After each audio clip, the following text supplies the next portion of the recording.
Scott Peters is among congressmen who found a novel way to get around campaign contribution limits. The San Diego PD continues to use curfew sweeps for juveniles abandoned years ago by other departments. And Poway Unified says its superintendent engaged in multiple financial irregularities and fires him. I'm Mark Sauer. The KPBS Roundtable starts now.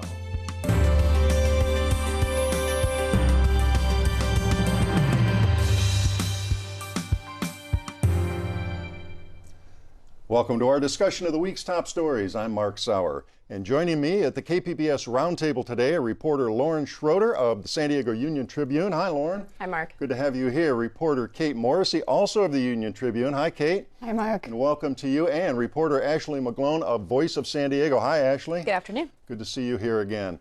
Well, before turning to our roundtable topics today, I'd like to remind you to turn to our website, kpbs.org, for updates on the deadly attacks in Nice, France, and latest developments on the attacks on the homeless here in San Diego. We'll also have updated coverage on KPBS radio and television. And now on to the roundtable. There's a Bruce Springsteen lyric that goes, "Nothing illegal, just a little bit funny." That observation may apply to a little-known practice among some serving in Congress, having family members exchange donations with fellow candidates. Lauren, start by explaining how this works and what do these candidates actually do? Sure. So the Federal Election Commission has limits on how much a particular person can give to a candidate. And a way... What is the individual limit? It's $5,000, is it? Currently, it's $5,400. Okay. All right. It raises every year or every election cycle. Mm-hmm. And so say that a candidate's wife has already given the maximum amount to her husband. Through donation swapping, she can give to another candidate who promises to then give back the same amount to her husband's campaign. Okay. All right. And then that's reciprocal with the other campaign, and it's kind of a, well, we'll get into that on what some people think of that and what the observations are. So your story this week focused on Democratic incumbent Scott Peters. We should note that his district includes Coronado, Poway, most of the northern part of San Diego, the city of San Diego. So how did you happen to focus on Peters? I actually didn't make that decision. Back in May, I was doing some stories with election data, primarily on the presidential race and where or who San Diego County residents were donating to. And a reader emailed me and said I should look into Peters. Okay. So I did. Okay. And tell us specifically now, how did this this swap work for the Peters campaign and another rep from the Bay Area, another fellow Democrat? Yeah, so I was able to identify 21 exchanges in FEC data, and they are typically for the maximum amount, usually within a couple days of each other.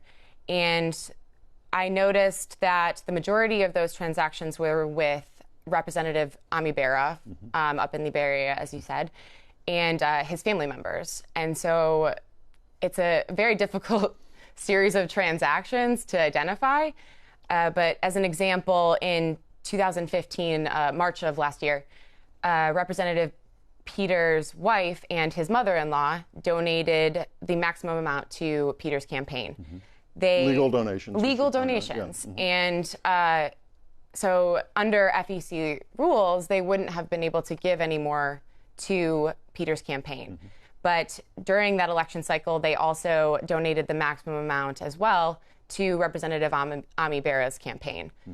And around that same time period, I believe it was within 10 days of each other, Representative Berra's parents donated the same amount back to Peters' campaign.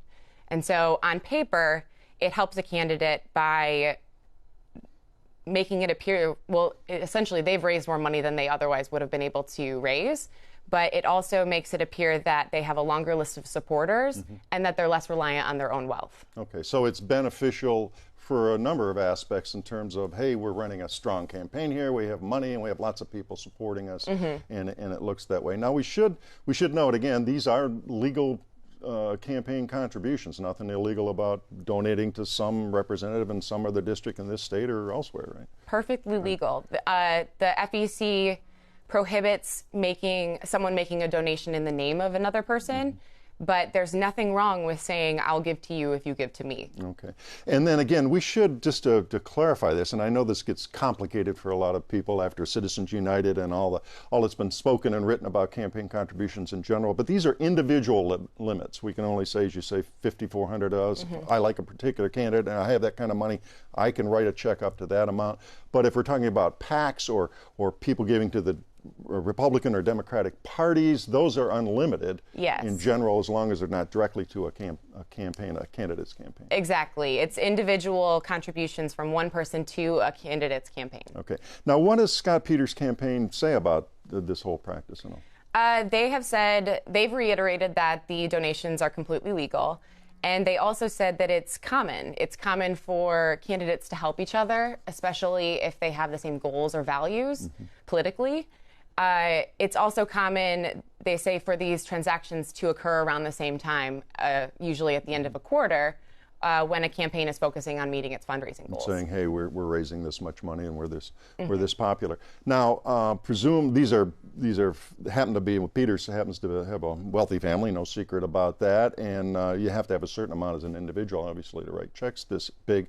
Would other wealthy members of Congress, both Republican and Democrat, be doing the same thing? Do we know that? Is there a way to find that out? In terms of the donor swapping with Peters and Representative Barra, there have been accusations that it involved other Democrats in Congress.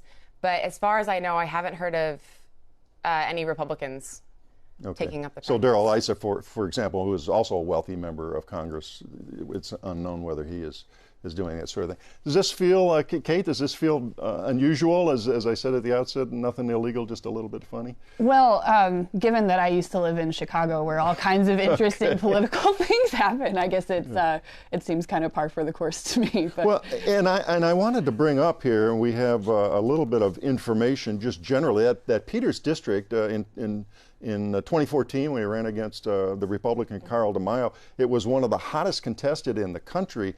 Several $1 million of outside money came in, a lot of money raised by both campaigns in that district here.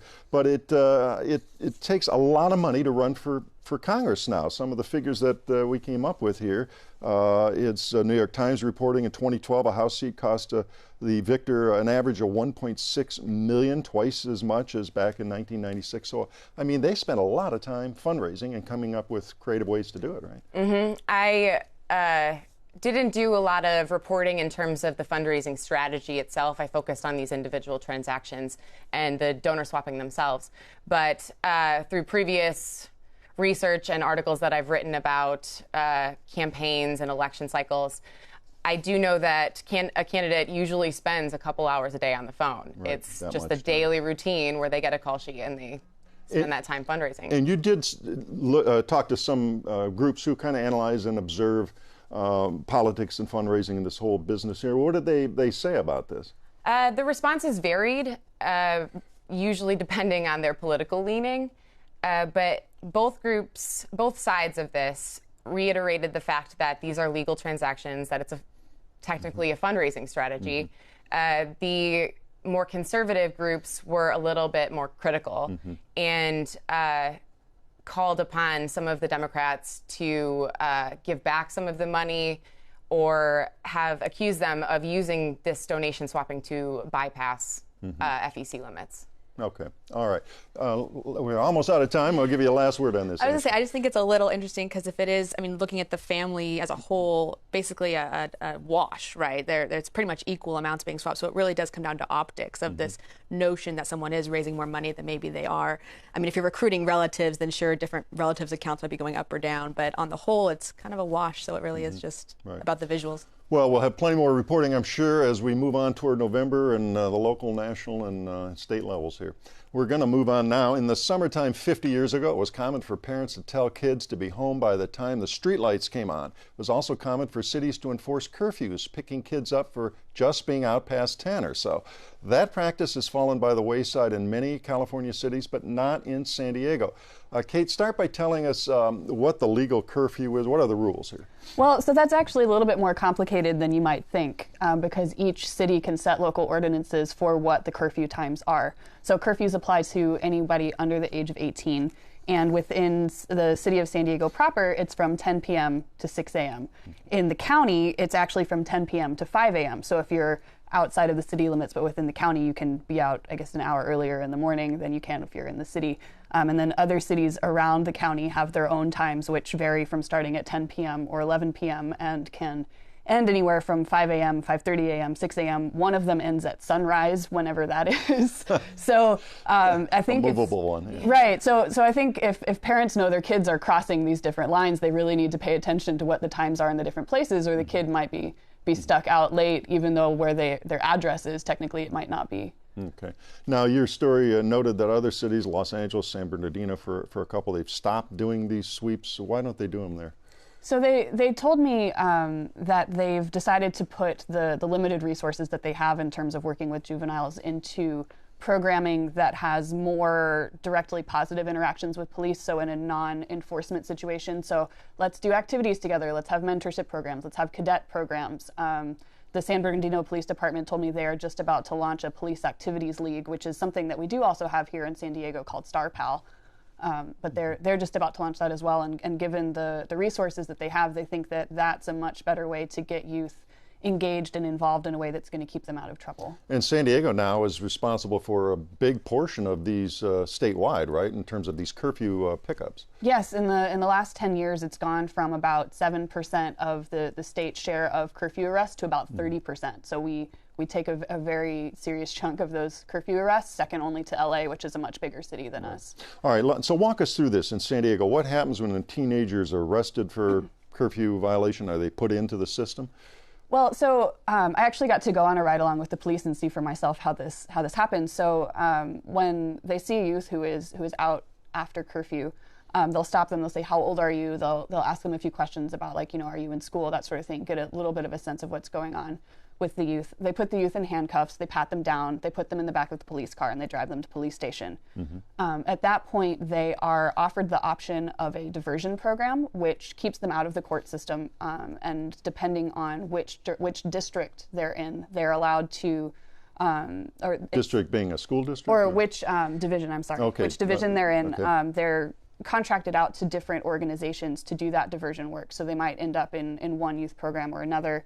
That basically looks at, well, what does this youth need to stay out of trouble, to get back on the right track, that sort of thing, and provides different kinds of classes or community work depending on what that youth needs in order to get back on track. So most of them end up going through that kind of programming, which is free, so they don't end up paying anything.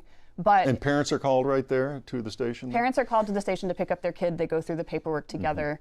And then they're later processed by whichever organization is doing that diversion programming. Okay. If they don't complete the diversion program, so let's say they miss classes, or let's say that they opt not to complete it, they end up going through court and paying a fine that can be up to about $250. For the actual curfew offense itself. Okay, now who's being caught up in these sweeps? First of all, how often do they do them? And they're not doing sweeps every night, are they? No, they're not doing sweeps every night. I mean, if they see, when they're out on their regular patrols, if they see someone who they think is breaking curfew, they're probably going to stop and ask, but they're not out specifically for that most of the time. It depends on the division. According to SDPD, they said they leave it up to the command for each division. What else they have going on, other crimes they're chasing down. Right, and how big a problem they think youth crime or youth victimization is in their area.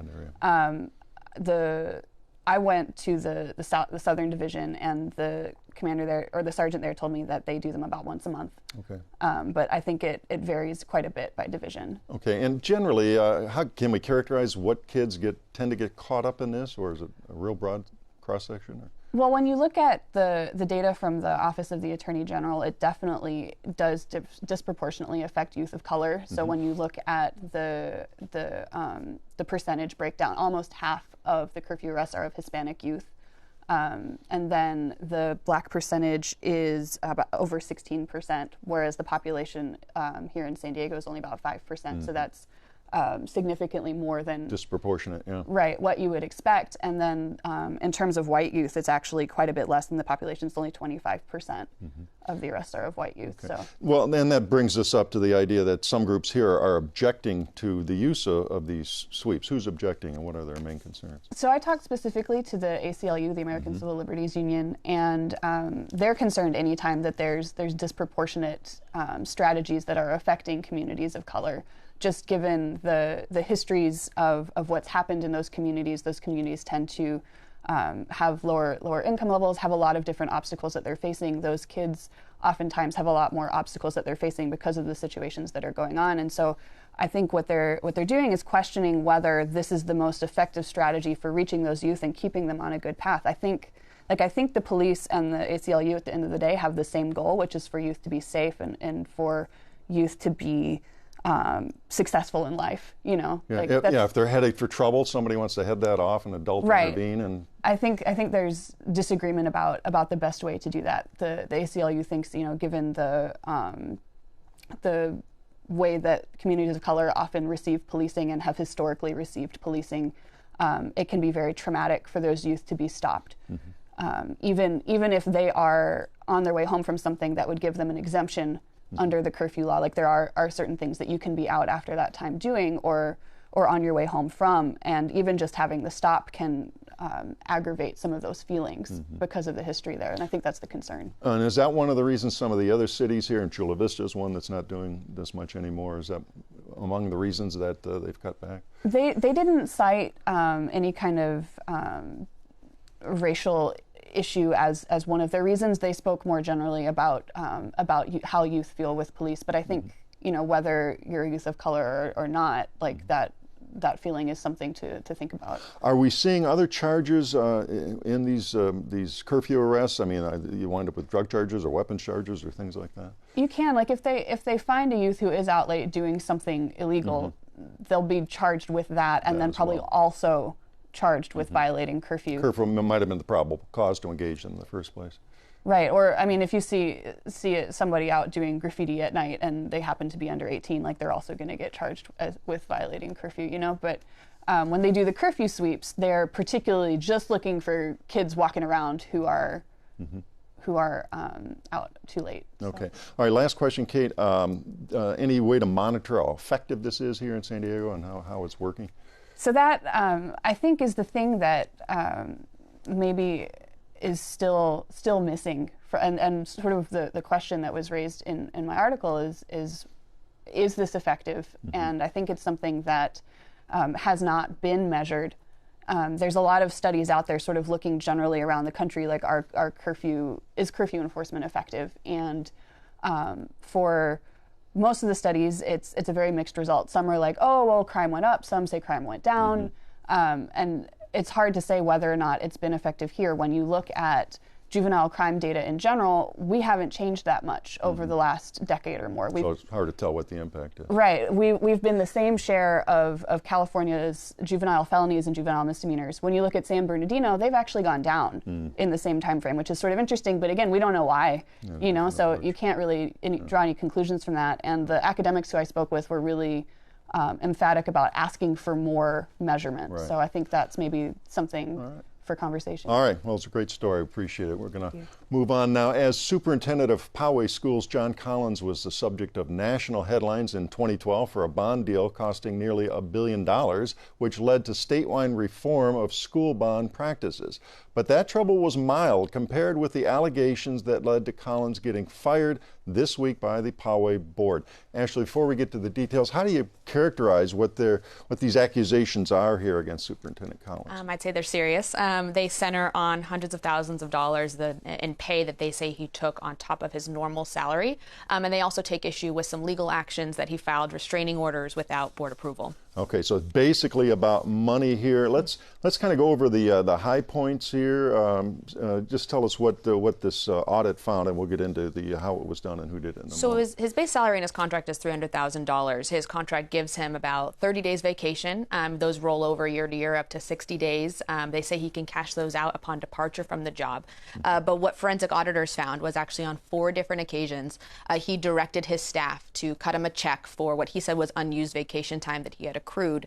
And they say that was not authorized by his contract or the board.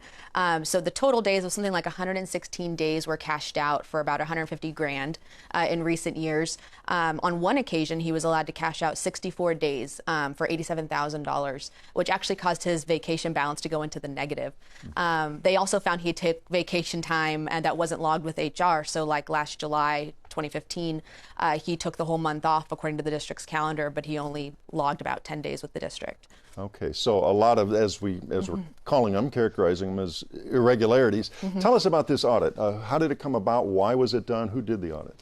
Vicente Lloyd Stutzman, as I understand, a forensic accounting firm, was brought in. So Collins and the school board had been negotiating, based on communications we know, a possible departure late last year. So he has a contract over multiple years, and they wanted to talk about severing that and stopping that early, maybe some sort of payout or agreement. Correct, yeah, and it became apparent in the district's communications that they've released that he was hoping for a buyout with the 18 months that were left to separate. Again, his contract technically had, as of now, about a year left on it. That buyout didn't happen, but they did begin negotiating.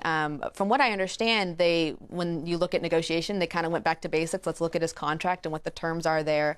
And they compared that to the pay that he was reporting to third parties and saw a discrepancy and thought, let's bring some independent eyes in. These numbers aren't jiving as well. Right. Yeah, okay. So let's see if everything's on the up and up. So they brought in a third party to take a look and made these findings. Okay. Now, what does Collins have to say about the findings and the accusations in this audit report? He himself has not responded to calls, emails, text messages. His wife has declined interview requests, saying he's not interested in talking she's a to the teacher media. as well at the Poway School. She is, yes.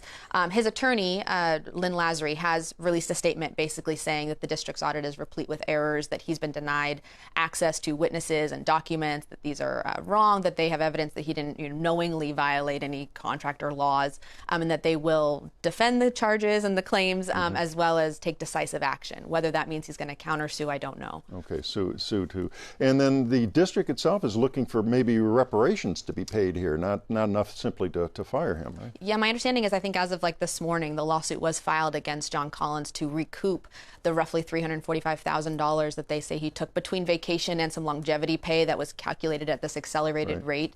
And from what I understand, they might also be seeking treble damages, which could, if that's granted by a jury or a court, could increase the amount to $1 million. So that's with the $1 million range. Now, the Union Tribune reported this morning that Collins, according to documents that were made available to the public, that he may have had some serious financial difficulties during this period. Yeah, in the text messages, too, that were released with the audit, we see, kind of contrary to maybe public opinion might have been, that even though he had this $500,000 compensation package, which included these improper boosts, according to the district, money was tight, was the language that his wife used at one point. There was some trouble paying grocery bills and car repairs and things of that nature. He wanted the buyout, it looks like, to maybe put a down payment on a house. Again, that didn't happen. Not clear exactly why funds were so limited, but that is definitely the state of affairs in recent months. Okay, so it's a lot of information there that your questions are still hanging out there. Now, Collins has been on administrative leave for months, right? Has he been paid during that time? He was, yeah, for about a little more than 2 months, from April 25th to just a couple days ago. He was paid, although my understanding is the district is actually going to seek those funds back as well, his compensation, given the gravity of the findings and their belief that he engaged in criminal behavior, self-dealing, conflicts of interest. That nature. Now, and we focused, of course, on money and the big ticket items that this audit found here. There's a couple other things, though.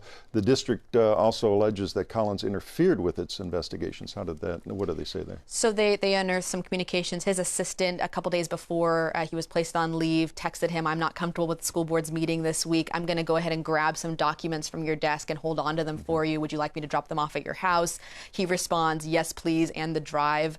So supposedly took materials that were ostensibly going to be a part of the district's investigation, and so they said that he interfered in that way. Okay, and what about the district attorney's office? I mean, might they be, is there an investigation going on there? Do you know? Is this something that could rise to the level of criminal charges, perhaps? The district certainly believes so. They've said this amounts to misappropriation of public funds. Not only are they suing, they have turned over their findings to the DA. My understanding, there's nothing confirmed on the record by the DA's office. They typically don't show their hand unless they execute a search warrant or file charges. That, as of a few minutes ago, hasn't happened yet. Okay. We'll have to see how this plays out. So that could take a while. Now, who's running the school district in the meantime?